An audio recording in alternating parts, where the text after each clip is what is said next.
I'm so happy to be bringing to you from Legacy-Minded Men personal Christian values and foundations. So if God is going to build you high, then your foundations must be dug deep. And so that's why what I'm going to give you is a pillar. So any house is built on pillars or pylons, especially when there's soft ground. So we're here in North Jersey, and so down the shore, or the Jersey Shore, where the beaches are, to build, they drive pylons into the ground until they hit deep, rocky soil. And then they build on them. And so your foundations are very personal to you. There are many people that God cannot build high on because they refuse to allow foundations to go deep. Now, these foundations are personal to you. I can't build them for you. I can't walk them out with you. I can show you, but you've got to do it. It's like eating right. I can't eat right for you. It's like taking supplements.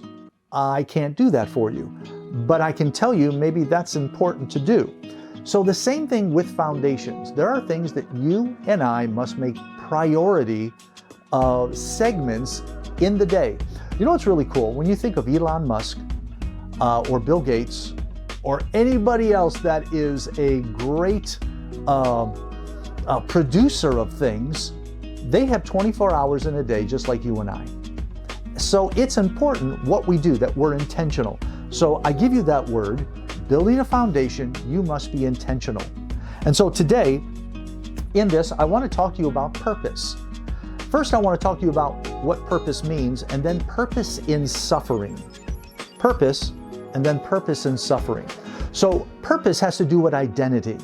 The one thing that the kingdom of darkness wants to do is to mess up your identity. If we look at new generations coming up, many of them don't know who they are. They don't know where they stand. They don't know how their DNA is put together. And so if you lose your identity, then you won't know your purpose. If you don't know your purpose, you won't know the mission of life that God has for you. There are certain people that are just fired up to go, like Elon Musk. He knows what he's doing. He knows the direction. He's intentional.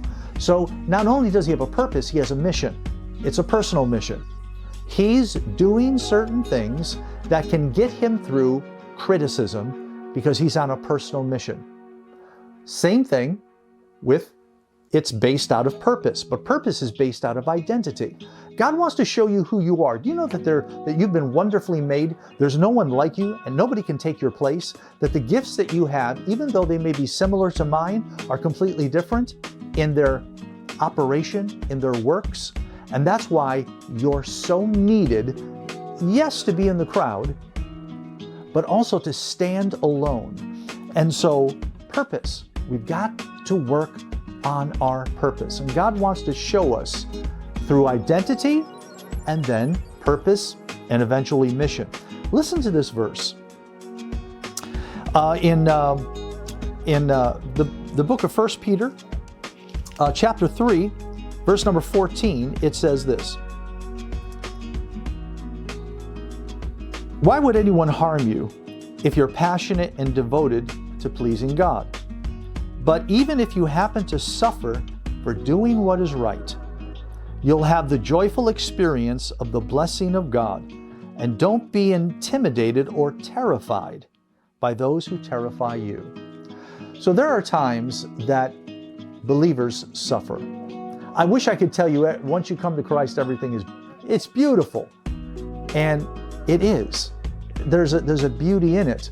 But there is a suffering that occurs that I think there's a suffering just through life. Jesus came to relieve suffering to a point in life, because life can be brutal and rude and just fair indignant. But Jesus came to help heal us of our sicknesses, deliver us of our bondages, break the chains that are on us. But still, there are times we suffer.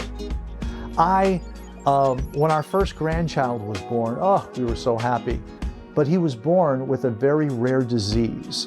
And there are so many things wrong with him. He's very, very handicapped. But we've seen the hand of the Lord in that throughout his short life. He's 7 years old, and he probably could have, would have, should have died 150 times already, but he's still here. And so, have we suffered as grandparents? Yeah. I've seen my son and my daughter-in-law suffer through it, but we hold on and say, God, you're with us, and we're not going to be terrified or afraid. We're going to put on courage and keep walking through, and we still believe you to be the healer, and you work things out even when we can't see it. Also, there are those that suffer persecution, and whenever I go through a bad day or people criticize me or I'm going through some type of persecution, I blow it off because I say, man, there are people around the world that are giving their lives, that are being martyred for the sake of Christ. Their churches are being burned down. I just read it in one of the countries. They had a whole day of burning churches. And so these things are horrible. How can I complain about my life? Okay, I know it's all relative. But suffering, we all go through it. We all deal with the sad times, the low times, the high times, the bumpy times, the rocky times. We all go through it. And this is what I love. Jesus said, I'll never leave you or forsake you. Have you ever been through the valley of the shadow of death? 2 years ago, I lost my dad in June, my brother-in-law in July, and my daughter-in-law, who was so young, in August. And that was suffering. That was such a loss. I still miss them all. It was only 2 years ago. But I saw the faithfulness of God to a depth I never would have if I didn't go through those things. And when I tell you, He promised to be with you through the valley of the shadow of death, and you know what that is. It's not just a valley. It's the valley of the shadow of death where you can hear things just a skirmishing across in the darkness. Things that are trying to follow you and trip you up. But there's God right next to you. Jesus is right there, walking with you. His light showing your next steps. That's what God does. And so there are times we suffer. And so you can't say when you suffer, this thing's not real. It's real. It's real. God is right there. And He walks with you. If you're in the mud, guess who's just as muddy as you? God's right there. So I want to leave you with this one story. In the book of Hosea, Hosea is having a problem with his wife. God tells him, marry that prostitute named Gomer. Now, he's a nice Jewish boy. They don't do that. But God does it to show Israel a lesson. So the prophet Hosea marries Gomer.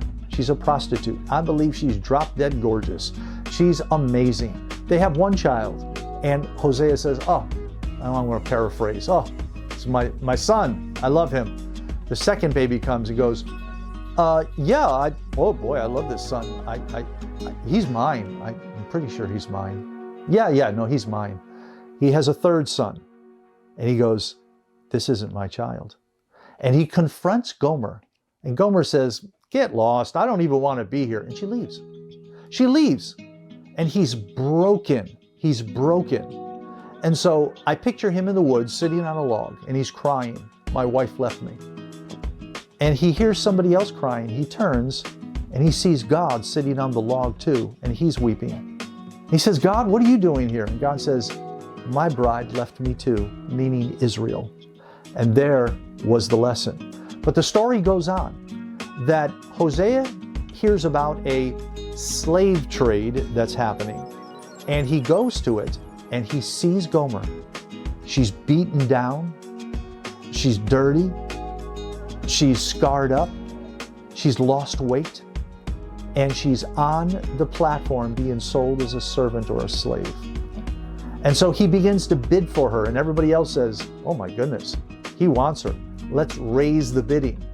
And he pays an enormous amount for her.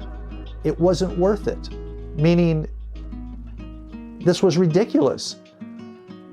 But he bought her and purchased her and brought her back home. And Hosea now was fulfilling the imagery of what Jesus would do for us, that God would pay an extremely high price to bring us home. And so suffering, yep, God's going to get you through. There is a reward for those that get through. Keep going through. Because what you're going through, God just doesn't use school buildings to teach you. He uses real life to be your boot camp. And God is preparing you for something down the road. When David faced Goliath, only God knew that David, as an old man, would have to face his other 4 brothers. But Goliath prepared him for being a king. Well, this has been my joy to give you a foundation on purpose and purpose in suffering. This is a man's value.